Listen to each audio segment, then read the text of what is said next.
Alrighty, and good morning, spring morning for us in the Southern Hemisphere. Good morning. Yeah, 1st of September? 1st of September. Came so quickly and yet took so long. Yeah. Anyway, so today we are getting into a new series. I'm glad you turned up for this one, Tori. I thought you were going to abandon me. But you came late. I did not. I Exodus. was here 28 past with your team, mind you. Sorry, no, I thought you abandoned me. Anyway, we're doing Exodus and we're starting that today. We finished off Genesis. We had 8 sessions on that, and if you're interested in that, the first time you're tuning in today, you can go back to that and have a look at it. But Exodus, of course, is very, very interesting. And the reason why it's so interesting is because when you look at Genesis, Genesis is a bunch of stories, right, that seems to be weaved together. They get added. Some of them seem non-related, but we know that some of them are in response to some other Mesopotamian myths that were out there.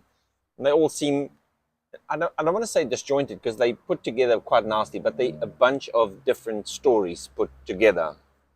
What we have in Exodus is one long single narrative. It reads a lot more like a storybook or a narrative of the saga of a nation. Um, so Exodus makes that transition. Of course, in Genesis we do have a little bit of that when we got to Abraham. Um, but here in Exodus, we're dealing with probably the most important part of the entire Torah, the first 5 books, is this portion, this event of God delivering the Israelites out from Egyptian slavery. This theme of the Passover eventually, it runs right throughout the entire Hebrew Bible. It finds its way into the New Testament. It's kind of like a pinnacle of the New Testament when Jesus sits with his disciples and kind of rewires the Passover for the new covenant. But it's there. Paul refers to it all the time. It's still today regarded as one of the most important events in Jewish and Christian history.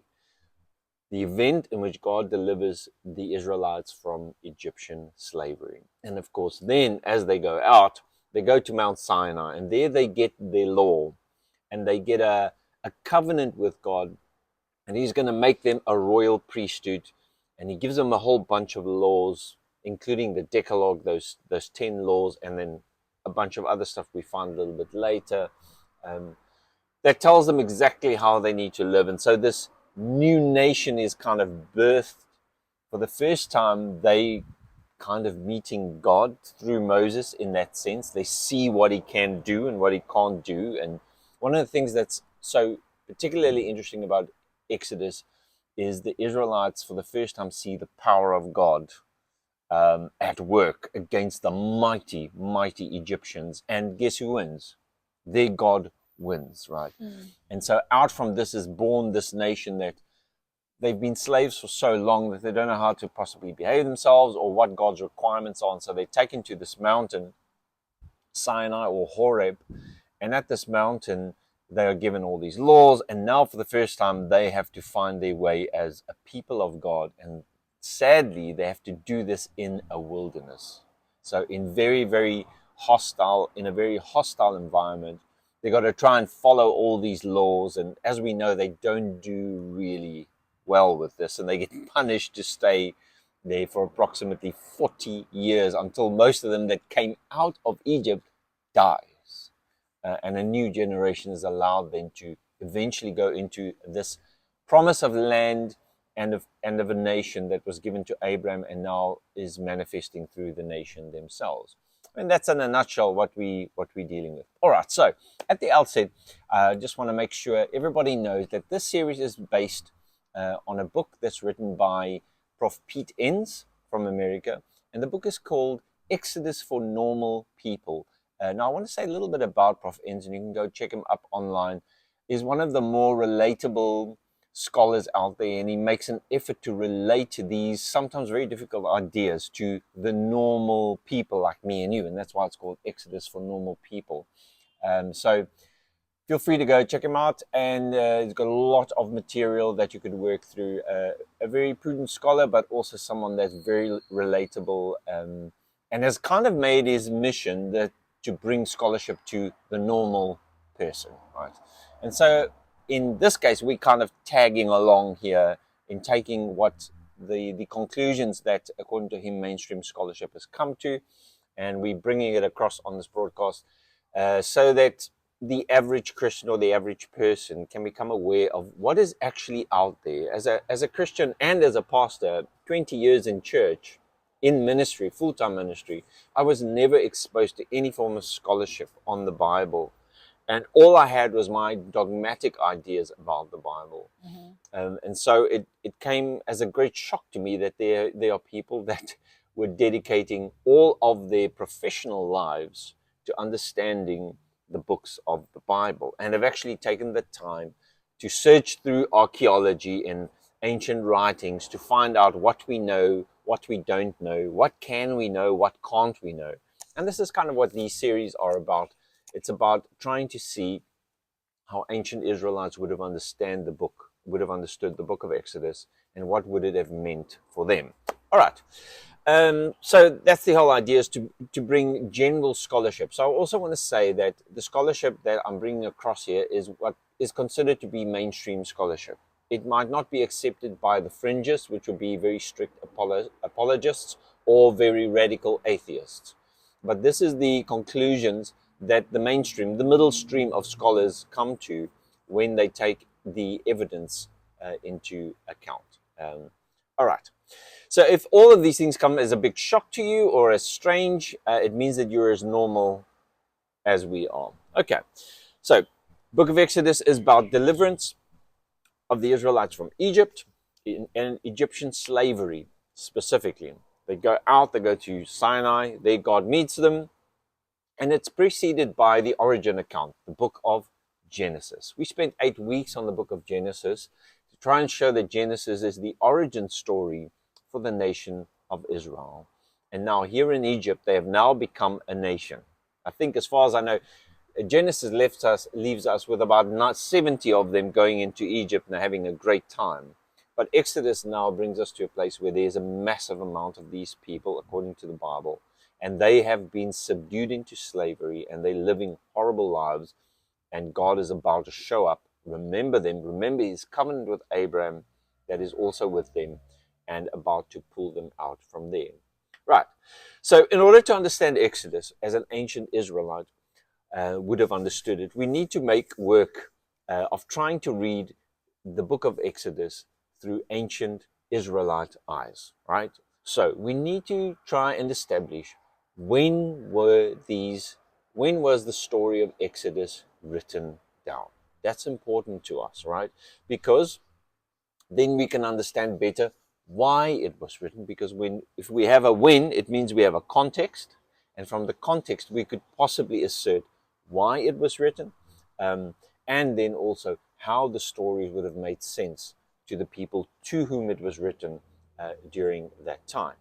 One of the transitions we face, I've already said all of this, so I'm not going to reiterate that. One of the most controversial questions you will face if you discuss Exodus, even, just in general around the coffee table or at work. As one does. As one does. Or even with your children. You sit down with your children and start telling them about what happened in the Exodus, is the simple question, the simple controversial question. Did any of this actually happen? Right? Like, did any of this actually happen? Now, look, the Exodus is not, it's a story that makes other biblical stories pale in terms of its epic proportions. What happens, the natural things that happen to the water, and the plagues, and the seas that split, death angels that come down and kill people who don't have blood on their doorpost. It's literally like something from a Marvel movie. It trumps the New Testament ideas of feeding the 5,000 and healing someone by quite a lot. That's the first thing. The first controversial question you'll face is this one of, did any of this actually really happen, right? And we're going to be looking into that. But the second controversial question is, according to the author, God acts in some really questionable ways. Like, God does stuff that me and you would never do, right? According to the writers, according to the authors, slaves, for instance, do not have the same rights as the people who hold them. Now we know, the Israelites were in slavery, and God delivers them from slavery. But as we'll see, He's not delivering them from slavery because He doesn't like slavery. Because if that was the case, He wouldn't then later command them to have slaves and how to treat these slaves. But He's rather more bringing them out because He has promised them land and a nation. So that's one of the things that really is a difficult one to deal with, is this idea that God doesn't seem to be against slavery in this book. But more importantly, God seems to be quite violent, vengeful, and also vindictive in some sense. You touch me, I'll touch you in this way. Like it seems to be very eye for an eye, beyond what modern humans like me and you would normally be capable of it. And that's controversial, right? These portraits of God can be very difficult to accept or to deal with. But one thing that will help us is to read this text through ancient eyes. And it can help us make better sense of what is really going on here. Right, so that's a small introduction. For today, we want to speak about the origin of the book of Exodus. We've already said previously in our previous broadcast that Exodus, like Genesis, is a season in a mini-series called the Torah, or in the Greek it's called the Pentateuch, the first 5 books. It doesn't stand alone. It is preceded, and it is also, what's the English for something that comes? Preceded. That's what I want to say. No, okay. I thought it wasn't wrong. All right. So the biggest question concerning books like Genesis and now also Exodus that we're about to embark on, they are historical in nature, right? What happened exactly, Dad? Are you saying that all the river, the entire Nile, from the top to the bottom, or only halfway, only the part of Egypt, are you saying that all of it turned into blood? Was it dense blood? Was it thick? What exactly happened, right? And when did all of this happen? Knowing something about when the book was written, of course, may help us to understand why it was written. If we can start to understand why it was written, we can better engage the question of what the author was actually trying to say when he wrote this book. So our first question we want to engage today is the question of when Exodus was written. When was it written? Now, it's not a simple question, and scholars have been wrestling with these questions for literally hundreds of years, possibly mostly over the last 200 to 300 years, concerning the issue, when was Exodus written? Now, of course, we have, as Christians, we have a tradition that tells us that this book was written somewhere between the 15th and the 13th century BCE, right? So somewhere between 1,500 and 1,300 years before Christ. Okay, so that's what our tradition tells us. And of course, our tradition also tells us that Moses wrote this book. So if you had asked me this question 10 years ago, it would have been easy for me to answer and say, of course, Moses wrote the book, because that's what I believe and that's what I've been taught. But scholars don't just take tradition on face value. They go and they look and say, okay, if this was written by Moses, does the book itself reflect that it was written by Moses? Does the Hebrew used in the written Exodus as we have it today, does it reflect a Hebrew that would have existed during this time? That's what linguists do, etc., etc. Right. So we will be doing a little bit of that today. And although this will be a very short version, there's not too much to be addressed here, really, once you start to investigate this matter. All right. So the reality about the question when Exodus was written is nobody really knows, because it's not that obvious, right? The traditional view we've said, right? Now, the first date, the early date of the 15th century BCE, is based on a literal reading of 1 Kings 6, verse 1. In other words, the Bible defines the Exodus more or less in the actual date is 1446 BCE, the 15th century. And it's based upon something that's found in 1 Kings 6, verse 1, that Solomon's temple was built 480 years after Exodus. Now we know Solomon's temple was built roughly in 966 BC, so that gives us an early date according to literal biblical interpretation of 1446 BCE. Now for most people that's enough, right? But scholars know that there's issues with this, and we're going to have a look at 2 or 3 of the issues with this date. So here are some of the issues that scholars take with this very early date. Firstly, it's the problem that often numbers in the Old Testament are not to be taken literally. Right? We've encountered this with the ages in Genesis, but we especially take note of numbers that are beautifully round and perfect multiples of numbers that are very important to Israelites. So for instance, the number 40. Exodus writes about the, let's use that as an example. So, right, Moses is exactly 80 years old, Exodus tells us, Exodus 7:7. At the Exodus, he's exactly 80. And then it tells us he's 120 at his death in Deuteronomy, that is stated, Deuteronomy 3:34, verse 7. And then we have some ancient Jewish tradition that tells us that Moses was exactly 40 years old when he fled to Midian. And so these ancient numbers, 40, 40, 40, divides Moses' life perfectly into 3 40-year cycles. The first one is in Egypt, the second one is in Midian, and the last one then, sorry, I might be getting this wrong, in the wilderness. Right. Okay.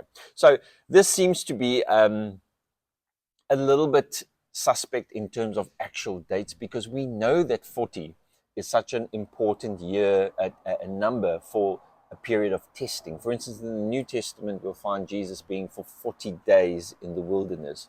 This number has symbolic value, and it marks out a sacred moment or a sacred task or a sacred period, in this case, that of testing.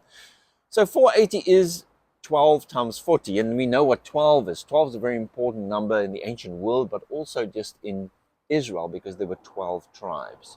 So 12 times 40, which means it tells us that this number could in fact have symbolic value. Instead of it being a literal number that they counted, one would be surprised in how they would have done that over a 480-year period, possibly also. So most scholars look at 480 as a symbolic number, but there's more reasons for that. Firstly, because they believe that there are many symbolic numbers usage in the Old Testament. But the second reason is that dating the Exodus to the 15th century BCE runs up against some serious archaeological evidence. Now, we have limited, and it's important to stress the word limited, because we'll probably get to this if we ever did the book of Judges, but there is limited limited archaeological evidence for some destruction of cities in Canaan, right? Which the biblical account is when Joshua goes and destroys Jericho and starts destroying all the cities around Canaan.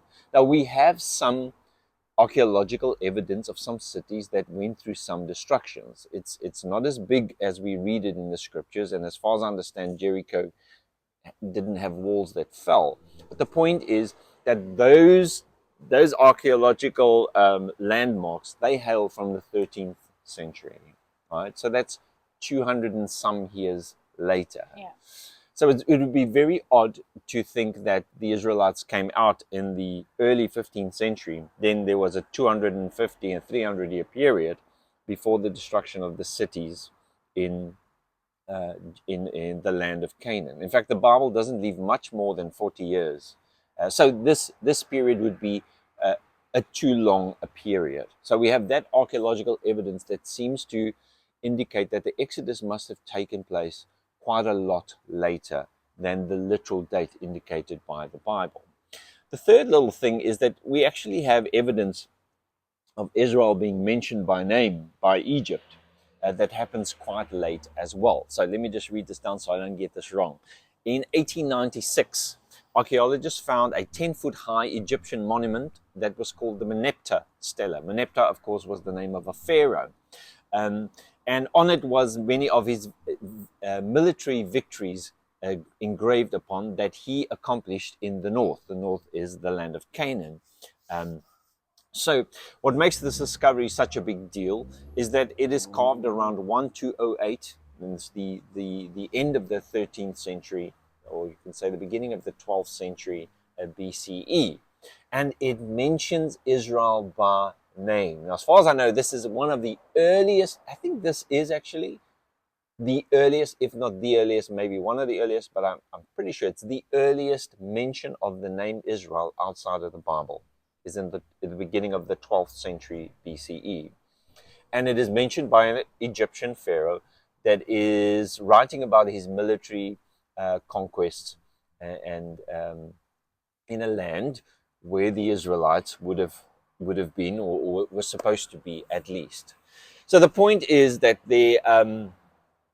that this late first mention of the Israelites in Canaan, together with the archeological evidence for any form of destruction, together with the idea that numbers are often used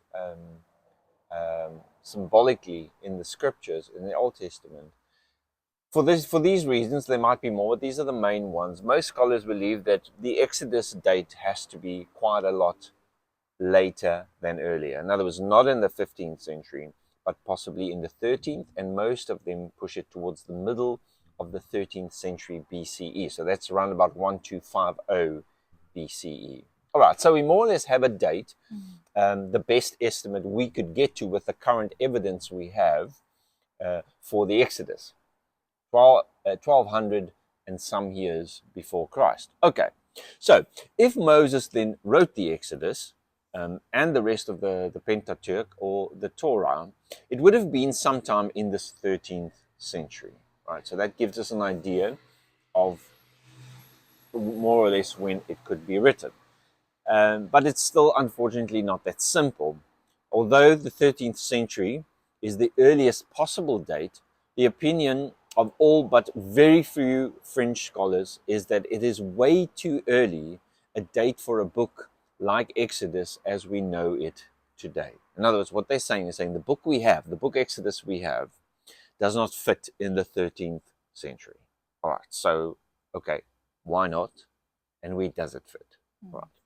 So we have people called linguists that they made it their professional career to examine the evolution of languages. So they'll take a language like Hebrew, for instance, and they'll, from archaeological evidence, we'll see Hebrew looked like this in the 15th century BC, Hebrew looked like this in the 13th century, it looked like this in the 10th century, all the way up to possibly today. Of course, we do that with our English language as well. You would think, for instance, of an example like Shakespeare. If you read Shakespeare to any of your children, they would immediately recognize that this is not from today. It's English, but it's Shakespearean English. Yeah. It's English that doesn't sound like our English. In other words, it most probably was not written today. It was written in a time where that English was the English that people spoke. All right, so linguists have pointed out for a very long time already that the style of the Hebrew Bible does not fit in the 13th century BCE. So just from a linguistic point of view, it doesn't fit. Like linguistically speaking, placing the writing of Exodus in the language that we have it in the 13th century would be equivalent to claiming something like, and yeah, I had to use my own example because the example that was in the textbook didn't make any sense to me because I don't know American history that well. But it would be the equivalent of saying, finding an make sure I get this right, would be equivalent to claiming that something like a modern Afrikaans poem was written in the time before Afrikaans was fully distinguished from Middle Dutch. Now, if you don't know, Afrikaans comes from Dutch, and specifically it comes from Middle Dutch. The Dutch came in the 17th century, and they came down into the Cape, and the language from there evolved. Languages evolve. There's no date at which Afrikaans started to be. It was a gradual process between Middle Dutch and Afrikaans. But if you read something in Middle Dutch today, you would know that it's not Afrikaans. Now, claiming that the Bible, or specifically the Exodus story, was written in the 13th century would be like finding an Afrikaans, modern-day Afrikaans poem and claiming that it was written by Jan van Riebeeck. Jan van Riebeeck could not have written it in this form of Afrikaans because it literally didn't exist. Right? So that's the point that linguists are making when they're saying that the story of Exodus we have today does not fit in the 13th century. Okay, is that clear? Yeah. Clear enough. All right. So we know that the Hebrew Bible does contain various stages of the evolution of the Hebrew language, and that's what you kind of would. Well, that's not what most people would expect, because if one person wrote it, it should be all in the same style of Hebrew.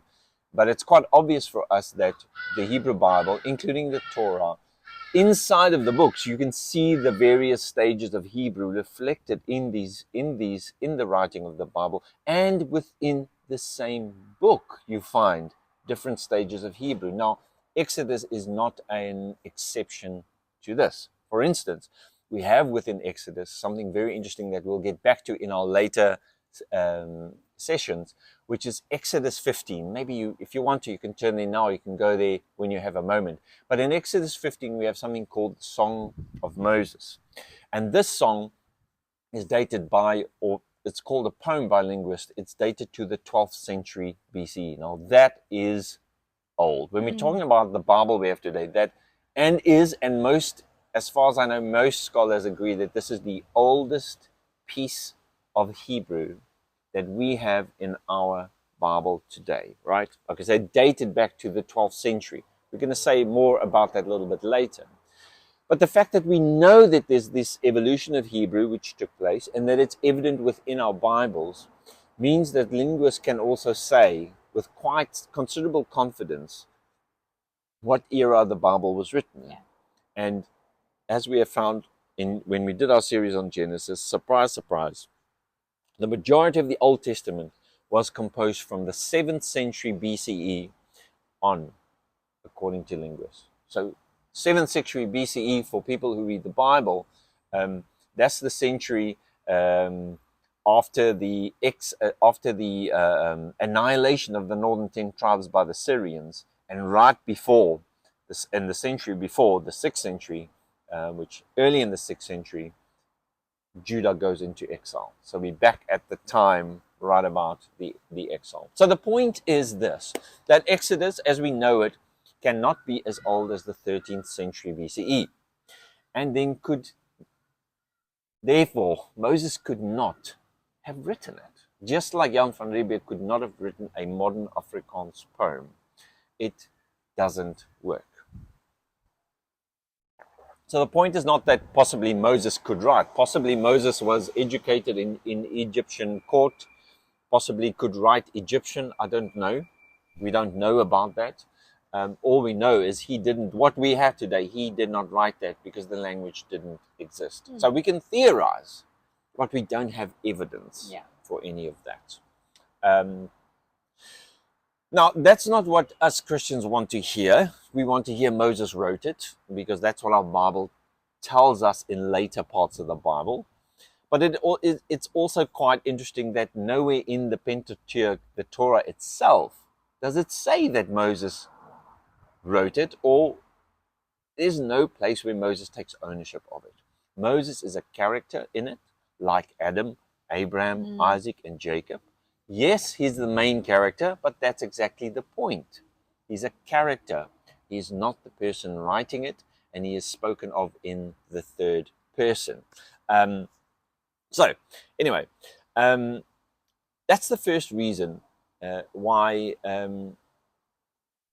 scholars believe that the book of Exodus does not belong in the 13th century, but rather towards the 7th and 6th century BCE, because of the type of language that's used in it. Okay, furthermore, as we have seen with the book of Genesis, we'll also see with the book of Genesis, with Exodus, that the Pentateuch clearly assumes a time much later than the 13th century. For instance, a quick one we read last time, I think it's in the book of Kings. No, not in the book of Kings.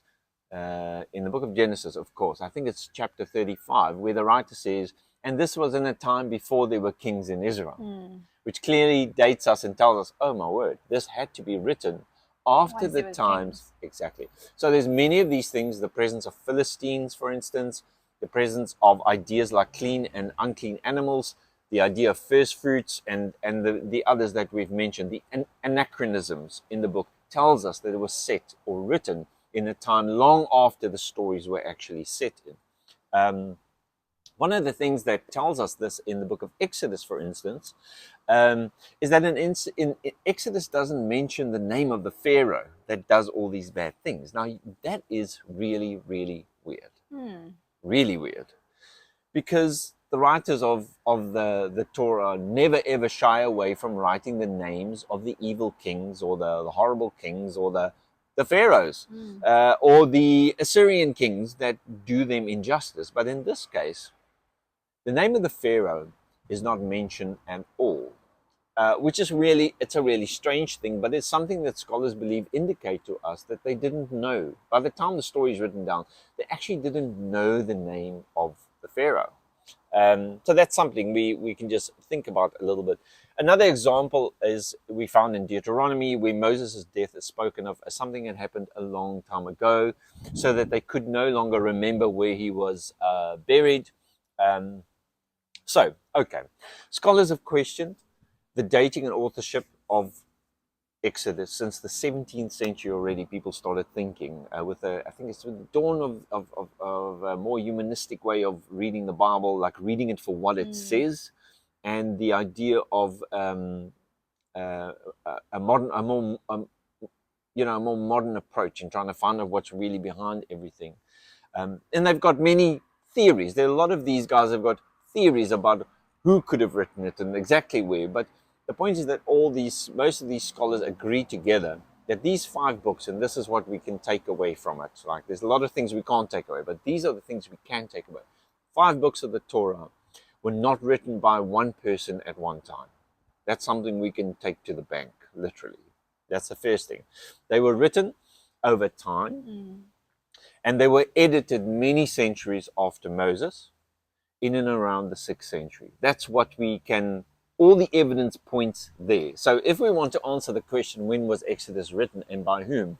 The only thing we can really say is that it was written by Israelites, probably elite Israelites, and those who are educated of the higher class, that it was written in around the 6th century, and that it was written by more than one person, and that they included stories, oral, possibly written, but we have no evidence of written stories, put together and edited and redacted into the form that we have today. Okay, so obviously this is the time that coincides with Babylonian exile, which is important, as we've seen when we addressed Genesis. So these are important questions to which there are absolutely no simple answers. And if we want to take Exodus seriously, then we need to be able to and be willing to wrestle. And we can't take the cop out of saying, well, our tradition says. We can't do that. I'm not willing to do that any longer. All right, so that was the first question that you'll face. Who wrote it? When was it written? And that's more or less what we know.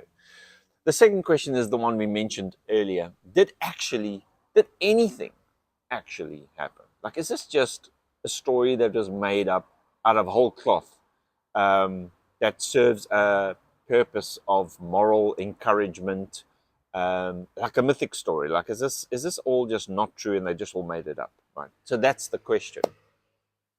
At the outset of the series, I want to talk about this because I think this is an important question that sets the tone for everything else that we're going to be talking about. Now, if you think about what happened in the book of Exodus, it's out there, right? It's literally like a Marvel movie. It puts the other Bible things almost to shame. Like New Testament things look meager compared to what's going on at these. God is acting like a Zeus-like figure that's punishing people who don't listen to him. You touch you touch me, I'll touch you. That type of eye for an eye, strong. I'm going to get these people out here. I don't care how many people I have to kill. They're getting out of here. I'm doing my promise true, right? That's the kind of thing that we see here. So most scholars see the Exodus as historically plausible. In other words, what does that mean? Well, it means that overall something happened. In other words, this is not a story made up out of whole cloth. Like it's not the story itself is not an invention. Something did happen, but we are not sure what happened. Right? The details of the story are rather a bit out there.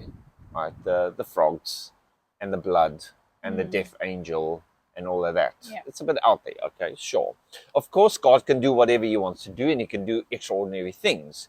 But it seems a bit beyond the feeding of the 5,000 and the healing of a leper, right? Exodus is bizarre. It's bizarre. Go read it again or watch the movie. It's bizarre. For instance, Moses turns his rod into a snake and back again. Water turns to blood. Death angel killing kids. Seas splitting in two. It's out there, right? So the point we would like to make is that Exodus has historical roots. Right? And that's a very important point to make. There is what is called a historical memory that's preserved. Granted, it's embellished. We're not sure what exactly happened there, but there seems to be a historical memory within the consciousness of the collective, well, I wouldn't say collective, but within the consciousness of the Israelites that believe that they were slaves in Egypt. Right? How they tell that story and what of the details exactly happened, we will never be able to really know. Yeah. Okay. So, Exodus having historical roots means that the story is not necessarily made up as a whole, but it is how the story is portrayed that raises the questions. And there's nothing crazy about thinking that there were slaves in Egypt. Pharaoh seems very capable of that.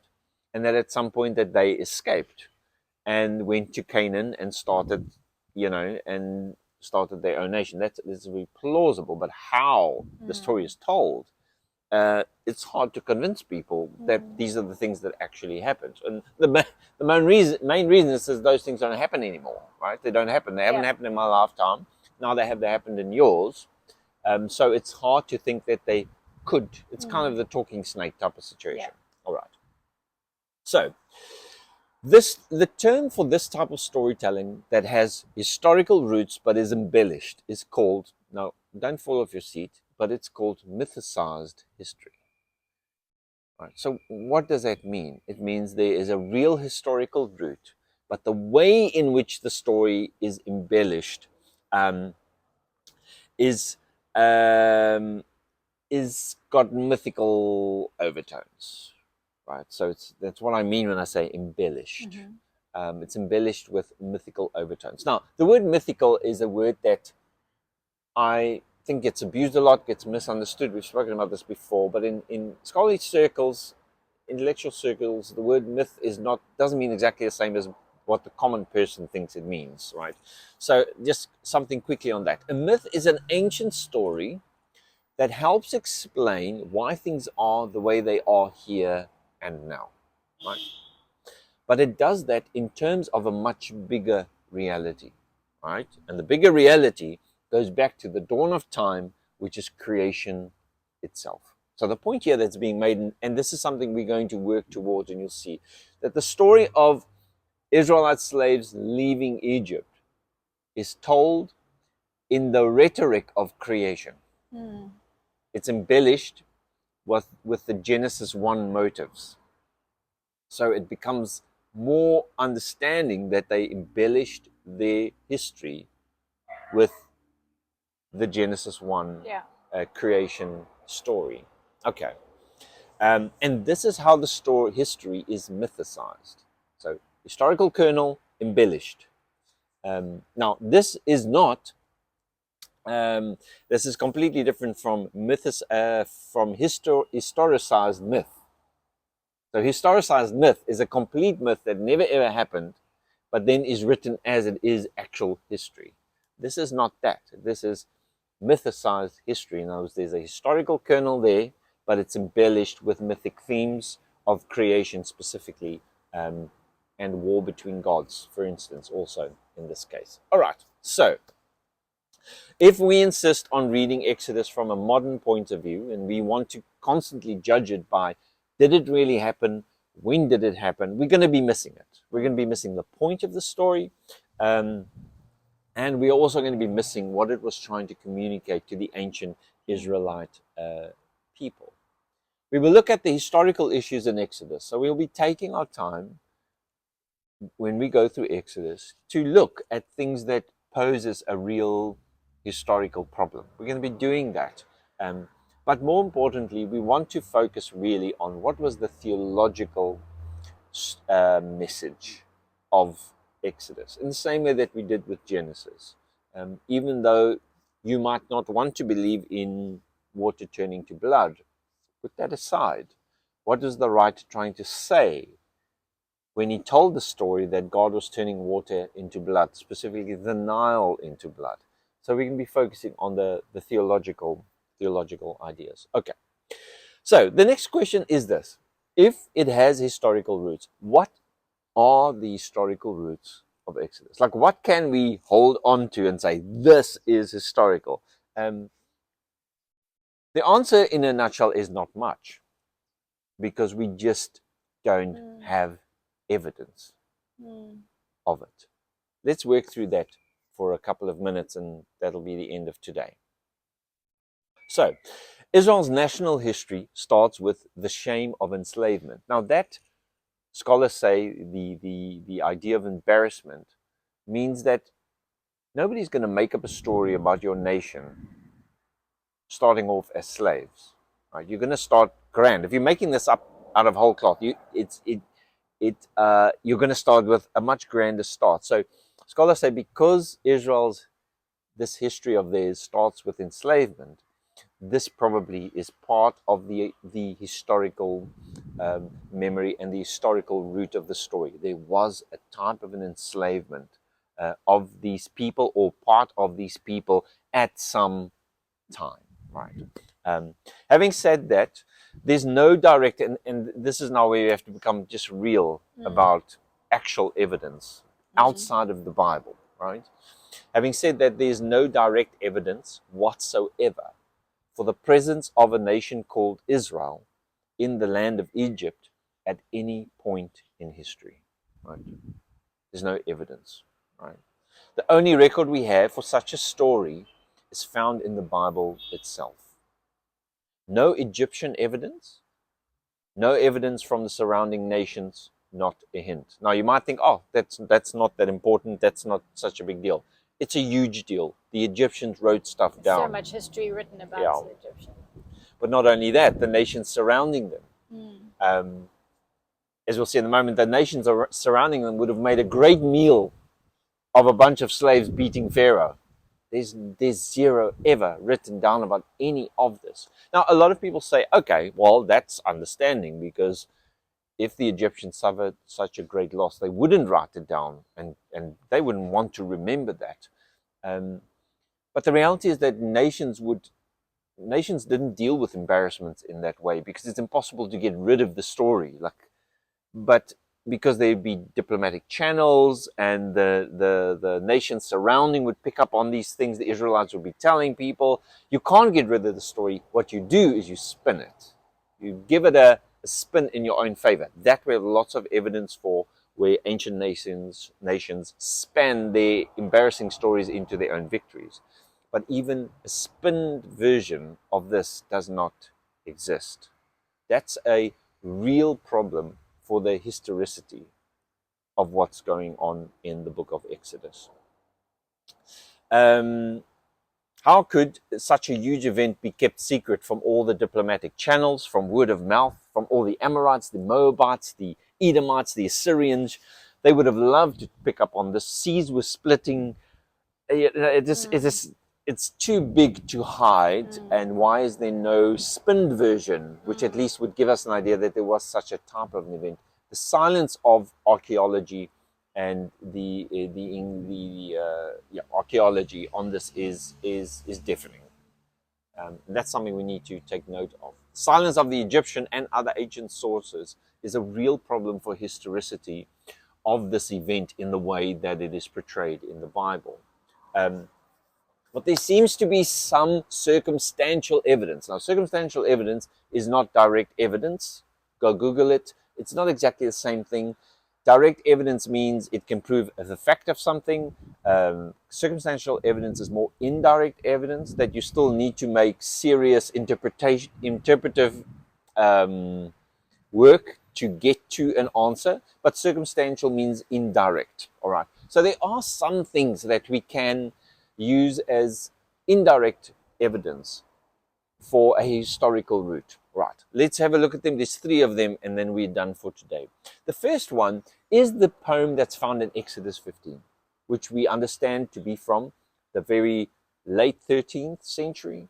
And this poem is a poem, it's a song of Moses, and it tells the story um, of, and it praises God for the delivering of the Israelites from Egypt and the drowning of the Egyptians in the sea.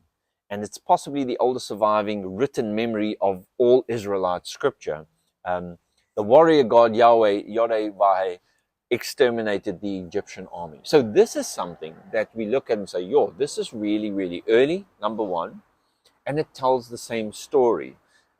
Unfortunately, it's still inside the Bible and could still just be, um, I mean, it's not external evidence at all, but it is, at least there is an idea that there's this historical memory within the Israelites, and it dates really early. All right, so that's good for historicity.